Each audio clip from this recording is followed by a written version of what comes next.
Hi friends, అందరూ ఎలా ఉన్నారు? బాగున్నారా? మీరందరూ బాగుండాలని మనస్ఫూర్తిగా కోరుకుంటున్నాను.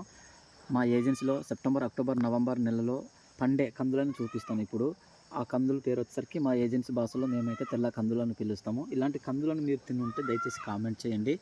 సో ఈ కందులు అయితే మా ఏజెన్సీలో ఎక్కువగా ఉంటారు. చాలా బాగుంటాయి కూరకి.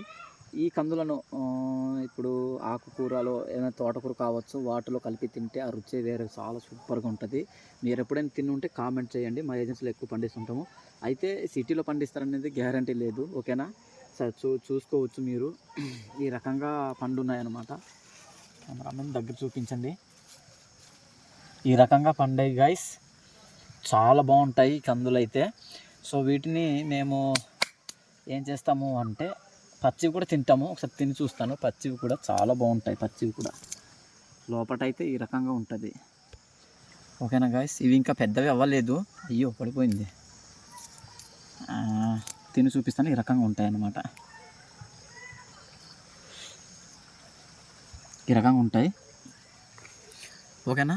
పచ్చి కూడా తింటాం గాయస్. చూడండి, తింటాను ఏ రకంగా ఉన్నాయో.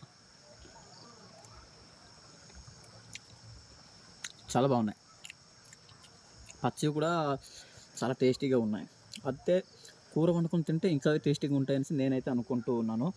ఇలాంటి కందులు మీరు ఎప్పుడైనా తిని ఉంటే దయచేసి కామెంట్ చేయండి. సో ఈ చిన్ని వీడియో మీకు నచ్చినట్లయితే డెఫినెట్గా ఒక లైక్ అయితే ఇచ్చుకోండి. అలాగే మన ఛానల్ని సబ్స్క్రైబ్ చేయడం మర్చిపోవద్దు. Bye friends.